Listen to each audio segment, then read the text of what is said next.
اور میں ہوں آپ کا دوست ڈاکٹر یانو۔ آج ہم ایک ایسی کتاب کا ریویو کرنے جا رہے ہیں جو آپ کو بتائے گی کہ آپ کون ہیں اور کہاں سے آئے ہیں۔ جی ہاں، یہ کتاب ہے sapiens a brief history of human kind. یہ صرف ایک ہسٹری بک نہیں ہے، یہ انسان کی پوری کہانی ہے، آپ کی، میری اور پوری انسانیت کی۔ اس کتاب کو بل گیٹس اور براک اوباما جیسے لوگوں نے بھی ریکمینڈ کیا ہے۔ تو شروع کرتے ہیں ایک سوال سے کہ انسان کب اور کیسے پیدا ہوا۔ سائنس کے مطابق جینس ہومو تقریباً 25 لاکھ سال پہلے ایسٹ افریقہ میں ایوالو ہونا شروع ہوا، اور ہومو سیپینس یعنی ہم لگ بھگ 3 لاکھ سال پہلے افریقہ میں آئے۔ یہ واحد ہیومن سپیشیز ہیں جن کی کہانی آج بھی جاری ہے۔ لیکن ایک وقت ایسا بھی تھا جب ہم اکیلے نہیں تھے۔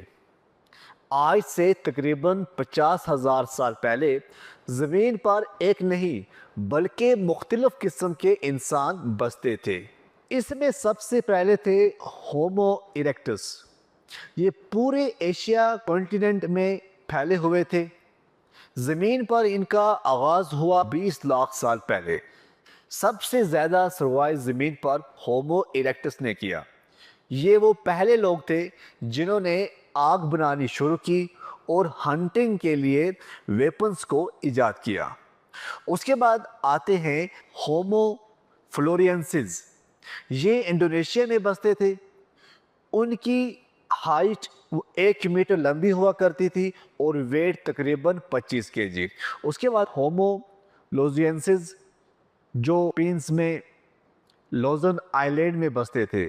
اس کے بعد آتے ہیں نیانڈرتھال اینسز جو یورپ اینڈ ویسٹرن ایشیا میں بستے تھے۔ یہ بہت بہادر قسم کے لوگ تھے۔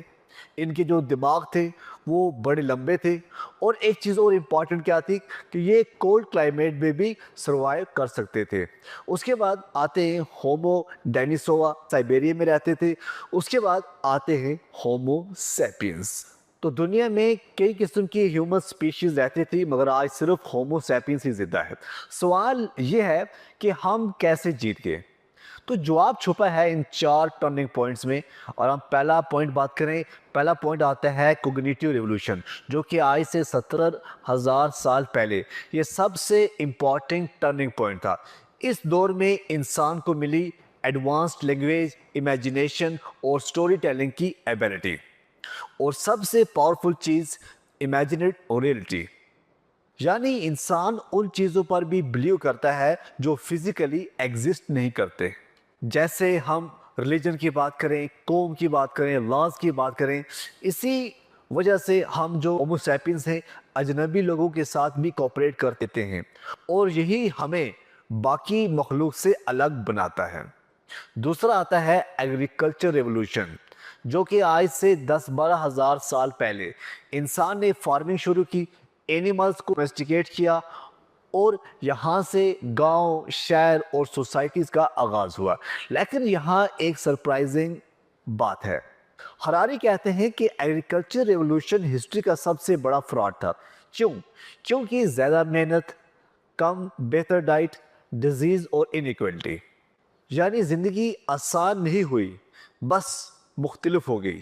تیسرا آتا ہے یونیفیکیشن آف ہیومن کائنڈ۔ دنیا دھیرے دھیرے جڑنی شروع ہوئی، اور 3 چیزوں نے اس میں کی رول پلے کیا۔ سب سے پہلے منی، اس کے بعد امپائر، اس کے بعد ریلیجن، پھر آتا ہے بارٹر سسٹم، کیونکہ اس کے بعد آتے ہیں کوئن سے کرنسی تک کا سفر ہوا، اور سب کچھ چلنے لگا ایک چیز پر۔ وہ چیز کیا تھی؟ ٹرسٹ۔ لوگ پیسے پر ٹرسٹ کرتے ہیں، سسٹم پر ٹرسٹ کرتے ہیں، بلیفز پر ٹرسٹ کرتے ہیں۔ اور چوتھا آتا ہے سائنٹیفک ریولوشن، جو کہ آج سے 500 سال پہلے۔ اس کا بیس ہے کہ ایک پاورفل آئیڈیا، ہم سب کچھ نہیں جانتے۔ اسی سوچ نے ریسرچ، ڈسکوریز اور سائنس کو جنم دیا۔ مائکروسکوپ آیا، ٹیکنالوجی، اور پھر انڈسٹری ریولوشن، جہاں مشینز نے دنیا کو بدل دیا۔ کیپٹلزم نے گروتھ دی، لیکن انیکوالٹی بھی بڑھی۔ دوستو، اس کتاب کا سب سے بڑا جو میسیج ہے وہ یہی ہے کہ انسان کی طاقت اس کی باڈی میں نہیں بلکہ اس کی سوچ اور کہانی بنانے کی ایبلٹی میں ہے۔ آج کی دنیا، کنٹریز، کمپنیز، سسٹم، یہ سب انسان کی بنائی ہوئی کہانیاں ہیں۔ اور سب سے گہری بات، آج انسان اپنے بیولوجیکل لمٹس کو کراس کرنے کی کوشش کر رہا ہے۔ آرٹیفیشل انٹیلیجنس، جینیٹک انجینئرنگ اور بائیو ٹیکنالوجی کے ذریعے۔ تو سوال یہ نہیں ہے کہ ہم کہاں سے آئے، اصلی سوال یہ ہے کہ ہم کہاں جا رہے ہیں۔ اگر آپ اپنی اصل، اپنی ہسٹری اور اپنا فیوچر سمجھنا چاہتے ہیں تو یہ کتاب ضرور پڑھیے۔ ملتے ہیں نیکسٹ ویڈیو میں، تب تک کے لیے خدا۔